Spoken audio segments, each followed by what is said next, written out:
Il y a tellement d'informations et d'intox autour du skincare qu'il est difficile de s'y retrouver. D'un côté, il y a les consommateurs qui veulent être acteurs de leur consommation, et de l'autre, il y a l'industrie cosmétique qui communique peu sur son travail.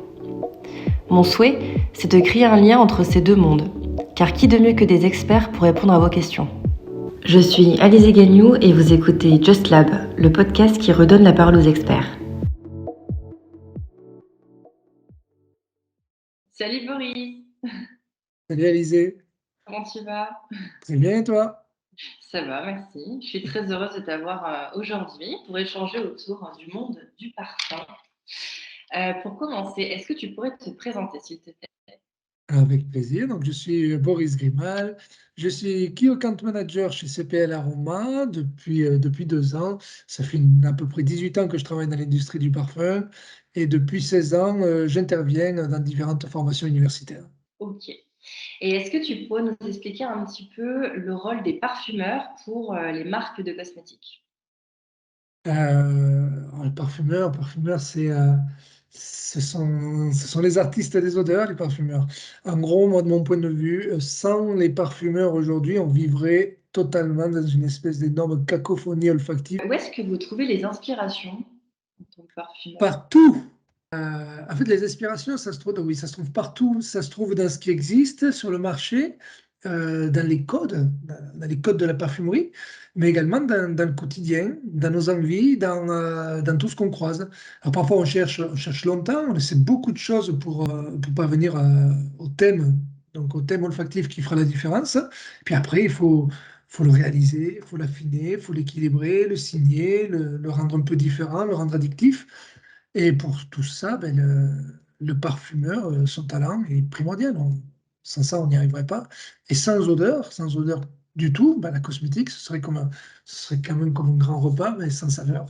Tu vois, je pense que c'est très important d'avoir une multitude de choses, c'est-à-dire d'avoir peut-être certains cosmétiques qui sont sans parfum, mais d'autres qui sont très parfumés et d'autres qui sont un peu plus équilibrés dans le partage de parfumerie et d'efficacité. Il faut de tout. C'est ça, et puis tu as des parfums, tu t'en rappelles des odeurs. Comme la Oui, crème Nivea, on connaît tous l'odeur. Puis je trouve que les odeurs, c'est aussi relié, à notre mémoire, ça nous rappelle des souvenirs. C'est relié aussi à nos émotions. Tu as des odeurs qui vont nous rassurer, d'autres qui vont nous faire peur. Donc il y a un côté un peu primitif aussi. Est-ce que tu peux expliquer un petit peu, pourquoi les parfums sont allergisants et comment est-ce qu'on fait pour qu'un parfum ait moins d'allergènes et soit mieux toléré par la peau? donc pourquoi les parfums sont-ils allergisants? En fait, il faut comprendre ce que c'est un allergène. Les allergènes, ce sont des molécules. Ce sont des molécules qui peuvent entraîner des réactions allergiques plus facilement que d'autres. Donc, quand on parle d'allergisants, ça ne veut pas dire que les autres ne le sont pas, hein. Ça veut dire que ce sont des molécules qui entraînent plus facilement des réactions allergiques sur la peau. Ces molécules, où est-ce qu'on les trouve? On les trouve à l'état naturel. On les trouve dans les fleurs, on les trouve dans les fruits, on les trouve partout. Et donc, si on les trouve dans les fleurs et dans les fruits notamment, on les trouve dans les huiles essentielles qui composent les parfums. Et donc, les parfums sont allergisants du fait de contenir notamment des huiles essentielles. Ensuite, comment on pourrait faire pour formuler avec moins d'allergènes? Alors, tout dépend de ce qu'on entend par moins d'allergènes. Si on entend par là, avec une proportion plus petite d'allergènes, alors il faut limiter la concentration des ingrédients qui en contiennent. Si on entend par là moins d'allergènes différents, en termes de liste d'ingrédients au final, alors il faut se passer des ingrédients naturels car ils en contiennent tous. Alors, de mon point de vue, très personnellement, je pense qu'il faut connaître les ingrédients qui provoquent des réactions allergiques à chacun d'entre nous. Et tout simplement ne pas utiliser les produits qui en contiennent, en lisant la liste des ingrédients. Ouais, non, c'est super intéressant. Puis tu vois, je ne savais pas forcément que, les allergènes étaient souvent liés, aux huiles essentielles. Je Et sais pas. oui, en fait, c'est juste que ce qu'il faut se dire, c'est que un produit naturel, hein, un produit comme l'huile essentielle, c'est un produit qu'on a pris et on ne contrôle pas ce qu'il y a dedans, on vérifie pas, enfin on vérifie pas, on sait ce qu'il contient, mais on ne fait aucune action dessus. Bah, du coup, il peut contenir de tout. Mm. Et je dirais même, c'est un peu le contre-argument de certaines personnes qui pensent que à partir du moment où c'est naturel, c'est bon pour la santé. Ben, qu'on est tous tout un tas de produits qui sont dans la nature et qui sont hyper dangereux. Euh, il y a tout un tas de champignons qui sont hyper dangereux et il faut surtout pas les consommer. Et pourtant, ils sont tout à fait naturels. Ouais, exactement. Et du coup, est-ce qu'il existe des parfums qui soient pour les peaux sensibles? Est-ce qu'on peut Alors, faire des parfums épicés, fruités, sucrés? Ou est-ce que si c'est pour peau sensible, ça va se cantonner à un ou 2 types de parfums? alors déjà, oui, bien sûr que ça existe. Et de mon point de vue, après, l'important, c'est l'important, c'est de savoir si le parfum qui est contenu dans la crème, par exemple, est-ce que ce parfum-là peut entraîner une réaction allergique sur la peau? Sachant que ce parfum, en fait, il est déjà dans une quantité très faible, puisque un produit cosmétique contient moins de 1% quand même de parfum. Ou alors, est-ce que l'intéressant, c'est de savoir si le produit cosmétique parfumé va entraîner une réaction allergique sur la peau. De mon point de vue, alors, c'est très important, de mon point de vue, c'est savoir plutôt est-ce que le produit fini va entraîner une réaction, plutôt que de savoir si chaque composant du produit pourra en entraîner.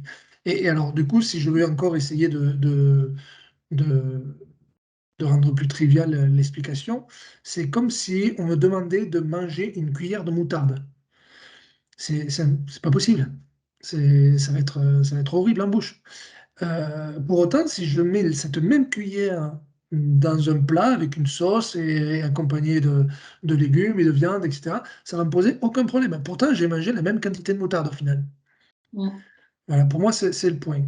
Après, oui, alors il y a des univers olfactifs qui sont aujourd'hui plus difficiles à réaliser si on voulait malgré tout se poser la question des allergisants dans, dans le parfum directement. Donc, très clairement, tout ce qui est citrus sera beaucoup plus compliqué à composer si vous ne voulez pas d'allergène.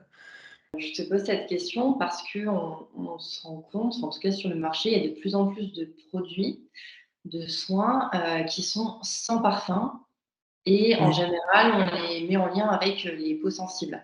Et tu vois, par oui. exemple, moi, pour les produits, je n'ai aujourd'hui pas mis de parfum pour que ça puisse convenir à un plus grand nombre de personnes. Et voilà, donc j'ai pris cette décision-là, mais j'avoue que c'est un peu frustrant de ne pas avoir de parfum dans un produit, un parfum signature. Donc c'est pour ça que je voulais savoir s'il existait, des parfums un peu plus pour peau sensible, en fait pour toutes les peaux. Et comme tu dis, ça va dépendre à la fois de la base du soin, du parfum et du mix des 2, quoi. Tu sais, vu ce que j'ai expliqué juste avant sur les allergisants, sur les allergènes, si ta base elle-même contient des allergènes, ben, en fait, tu pourras ne pas mettre de parfum et avoir les mêmes réactions, hein. Exactement. Mmh. Donc, l'important, c'était Lavoisier, je crois, qui disait rien n'est poison, tout est poison, le poison, c'est la dose. Mmh. C'est ça le vrai problème, hein. Et alors du coup, comment ça s'explique ce parti pris des marques de ne plus pour certains produits, de ne plus mettre de parfum pour essayer de répondre aux besoins des peaux sensibles? Parce que du coup, bah, moi en tant que conso, hein, ça m'a donné, cette impression que, bah, si j'ai une peau sensible, ce qui est mon cas, un peu une peau réactive, il vaut mieux que je mette pas de parfum. C'est une tendance peut-être ou est-ce que c'est Je fondé pense ou que c'est pas une tendance parce que ça fait quand même longtemps qu'on a des marques qui choisissent de ne pas avoir de parfum du tout. Et après, tu l'as dit dans ta question, hein, l'objectif, c'est quand même avant tout d'apporter une réponse de confiance à un consommateur donné. Et il y a certains consommateurs qui se sentent plus rassurés euh, à tout simplement ne pas utiliser du tout de produits, de parfum, pardon, pour éviter les allergies. Et après, c'est ce que j'ai dit également, c'est que les allergènes aujourd'hui sont des molécules qui entraîneront plus facilement des réactions allergiques que les autres, mais rien n'empêche n'importe quelle molécule d'entraîner une réaction allergique. Quand on voit aujourd'hui des allergies au soleil, des allergies à la transpiration, des allergies de choses qu'on n'avait jamais imaginées. Ben, tout peut exister. Mm. On peut être allergique à une molécule qui n'est pas un allergène. Ça, c'est une très très bonne remarque. Ouais. Non, mais du coup, ça me rassure. On peut souhaiter une longue vie au parfum. Alors, on va pas avoir un Oui, monde oui, oui. aseptisé. Ok, bah écoute, je te remercie. Je pense qu'on a fait le tour des questions. Donc, merci beaucoup pour cet échange et puis à bientôt. Avec grand plaisir.